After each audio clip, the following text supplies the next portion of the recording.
Hi friends, నా office desk నేను చూపించాలన్నా చాలా చెత్తగా ఉంటుంది. అందుకే ఇప్పటివరకు తీసిన వీడియోలో కూడా నేను నా ఆఫీస్ డెస్క్ని చూపించలేదు. మరి నువ్వెలా వర్క్ చేస్తున్నారో ఆఫీస్ డెస్క్లో అంటే అప్పటికప్పుడు తీసుకొని ఈ సామాన్లన్నీ తీసేసి జస్ట్ కీబోర్డు మౌస్ పెట్టుకొని వర్క్ చేసేసుకుంటున్నాను. ఎందుకంటే మెస్సీగా ఉంచుకుంటే రూమ్ అంతా లేదు, నీ డెస్క్ అంతా, నీ సరౌండింగ్స్ చెత్తగా ఉంచుకుంటే నీ బుర్రలో కూడా చెత్తగా ఉంటుంది. అంటే ఒక క్లియర్ విజన్ అనేది ఉండదు, ఒక మైండ్ సెట్ డిసైడ్ చేయలేము అని. అందుకని నేను మొత్తం ఇది క్లీన్ చేయాలని ఫిక్స్ అయ్యాను ఈరోజు. నాకు కేవలం అంటే వర్క్ ఉందిలే, వర్క్తో పాటు ఇదంతా క్లియర్ చేసి నీట్గా చేసి చూపిస్తాను ఈ వ్లాగ్లో. చాలా రోజుల నుంచి లేట్ అయిపోయింది ఫ్రెండ్స్. సో ఇది 12 days నుంచి నేను క్లీన్ చేయాలి అనుకుంటూ ఉన్నాను, కాకపోతే కుదరలేదు. ట్రిప్ నుంచి వచ్చినప్పటి నుంచి, అంటే తిరుపతి ట్రిప్ నుంచి వచ్చినప్పటి నుంచి బేసిక్గా వర్క్ ఎక్కువైపోయింది, టైం లేదు. నిద్రపోతున్నాను, వస్తున్నాను, వర్క్ చేసుకుంటున్నాను, చిన్న పనులు చేసుకుంటున్నాను, అలానే ఉంది. కాకపోతే వర్క్ క్లియర్గా అర్థం అవ్వాలి అంటే అంత డిస్ట్రెస్గా ఉండకూడదు ఆ టేబుల్ దగ్గర అనుకుంటే క్లీన్ చేయాల్సిందే అని చెప్పేసి ఈరోజు నేను వర్క్ను ఒక 1 hour డిలే చేసి మరీ క్లీన్ చేస్తున్నాను అనమాట. బేసిక్గా నేను వీడియో అనేసి అనుకొని ఫుల్ లెంత్లో వీడియో తీస్తూ ఉన్నాను. 30 minutes వీడియో తీయంగానే బ్యాటరీ డౌన్ అయింది, అలానే స్పేస్ నిండిపోయింది. సో ఆ 30 minutes షార్ట్ని 5 minutesలోకి కన్వర్ట్ చేశాను, స్పీడప్ చేసి. అలా చేసి నేను మీకు ఇక్కడ పెట్టాను అనమాట, అంటే వీడియోలో ప్రజెంట్ చేశాను. బేసిక్గా ఏంటంటే మనకి కొద్దిగా క్లీన్ చేసుకోవడం అనేది, ఒక డెస్క్ని మాత్రమే క్లీన్ చేసుకుంటాను. నా క్లోత్స్ అవన్నీ క్లీన్ చేసుకుంటాను.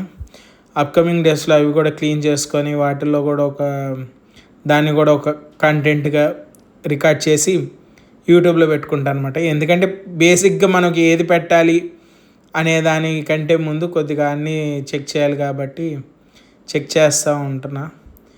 కంటెంట్స్ రావాలి, చెయ్యాలి, స్క్రిప్ట్ రాసుకోవాలి. బేసిక్గా ఏంటంటే నేను ఈ వీడియోస్లో ఎలా అంటే అలా మాట్లాడేస్తుండేసరికి చూసే జనాలకి అంత ఇంట్రెస్టింగ్ అనిపించదు. సో నా కైండ్ ఆఫ్ స్టైల్ని మార్చాలి, కొంత ఎంగేజింగ్గా ఉండాలి, జనాలకి వీడియో చూడంగానే ఓకే చూడాలిరా అని అనిపించాలి అంటే కొద్దిగా క్యాచీ వర్డ్స్ అలాంటివన్నీ వాడాలి. సో స్క్రిప్ట్ రాసుకొని చేయాలన్నమాట. ఇవన్నీ స్టార్టింగ్ ఫేజ్ కాబట్టి ఇట్లానే ఉంటుంది. యాక్చువల్గా నేను స్టార్టింగ్లో అయితే అంటే యూట్యూబ్ పెట్టాలి అనేది నాకు ఎప్పటి నుంచో ఉన్న థాటే. కాకపోతే అంత పర్టికులర్గా ఎలా చూసుకున్నానంటే పెట్టినప్పుడు చాలా పర్ఫెక్ట్గా పెట్టాలి, A to Z అన్నీ చేయాలి, ఎక్కడ మిస్ అవ్వకూడదు. ఎడిటింగ్ కూడా ఒక తురుము లెవెల్స్లో ఉండాలి అనేసి అలా ఇలా అని అనుకుంటూనే డిలే చేస్తూ ఉన్నాను. కాకపోతే అట్ దిస్ పాయింట్ మాత్రం చేయాలి అని ఫిక్స్ అయిపోయాను. సో చేస్తూ ఎక్స్పీరియన్స్ తెచ్చుకుందాము, అలానే పర్ఫెక్షన్గా తయారవుదాము పర్ఫెక్ట్గా. అప్పటి వరకు చేయడం ఆపకూడదు. పర్ఫెక్ట్గా అంటే నిన్నటికంటే ఈరోజు బెటర్, ఈరోజు కంటే రేపు బెటర్ అవ్వాలనేది ఫిక్స్ అయ్యానమాట. సో అందుకని ఏదో ఒకటి నా నుంచి నాకు కుదిరినంతలో వ్లాగ్ చేస్తూనే ఉంటాను, పెడతానే ఉంటాను. నాకు కావాల్సిన సింపుల్ థింగ్ ఏంటంటే మీ నుంచి ఆ సపోర్ట్. బేసిక్గా నేను నా వాట్సాప్లో నా పర్సనల్ ఇన్స్టాగ్రామ్లో నన్ను ఫాలో చేయండి అని ఏం పెట్టట్లేదు. ఎందుకంటే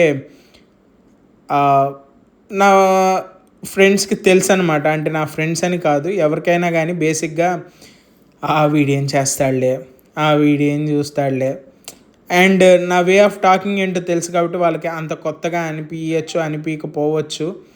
సో ఇప్పుడు నేను ఈ వాయిస్ ఓవర్ ఇస్తున్నాను, కానీ వాయిస్ ఓవర్లో నేను ఏం మాట్లాడాలి అనేది ఏమి ఫిక్స్ అవ్వలేదన్నమాట. అంటే స్క్రిప్ట్ ఏం రాసి పెట్టుకోవాలా, నేను జనరల్గా మాట్లాడేస్తూ ఉన్నాను, నాకు ఏది అనిపిస్తే అది మాట్లాడుతున్నా, అంతే కదా.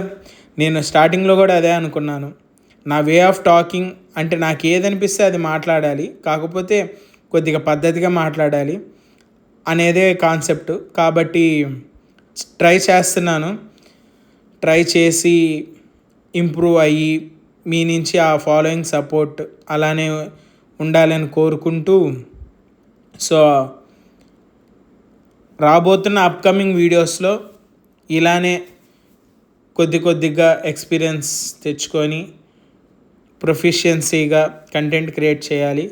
ఒక వాల్యుబుల్ కంటెంట్, వ్యాలిడ్ కంటెంట్, చూడ్డానికి కొద్దిగా ఎంటర్టైన్మెంట్ అలా కూడా ఉండేటట్టుగా ఇవ్వాలని నేను చాలా ఆశిస్తూ ఈ వీడియోస్ తీస్తానన్నమాట. ఇంకా ఏదో ఈ వీడియో వెళ్ళిపోతుంది కాబట్టి నేను ఏదో చెప్తున్నట్టు ఉండకూడదు కాబట్టి బేసిక్గా బ్యాక్డ్రాప్లో చెప్పాలి అంటే, మీరు రాబోతున్న అప్కమింగ్ వీడియోస్లో కొన్ని ఎక్స్పెక్ట్ చేయొచ్చు. మేబీ 2 వీడియోస్ తర్వాత అనుకుంటా మీరు ఒక కొత్తది, మేబీ 2 వీడియోస్ ఆర్ దీని తర్వాత ఇంకో వీడియో తర్వాత మీరు ఒక కొత్త సెటప్ని చూడబోతున్నారు. ఎప్పటి నుంచో వెయిట్ చేస్తూ ఉన్నాను, కాకపోతే బడ్జెట్ ఎక్కువ అది ఇది అని అనుకుంటూ నాకు నేను సర్ది చెప్పుకుంటూ వస్తున్నాను. ఇప్పుడు మీరు వీడియోలో చూస్తున్నారైతే నేను పౌచెస్ని క్లీన్ చేస్తున్నాను. అవన్నీ నా ఫోన్ పౌచెసే. బేసిక్గా నాకు ఈ ఫోన్ పౌచెస్ చాలా కొనడం ఇష్టము. అలా కొన్ని నా మనీ అంతా దీనికే వేస్ట్ చేస్తున్నానన్న స్ట్రాంగ్ ఫీలింగ్ అనమాట. నా స్ట్రాంగ్ ఫీలింగ్ ఏంటి, నన్ను చూసిన ఎవరైనా నా ఫ్రెండ్స్ అందరూ కూడా అదే అంటారు. కాకపోతే అది అలా అలవాటు అయిపోయింది. కాకపోతే దాన్ని ఆపడానికే కొన్ని వాల్యుబుల్ ఇన్వెస్ట్మెంట్ చేయాలి. So this is the final output of my desk after cleaning everything. Life unfilter story unlimiteds. Bye guys.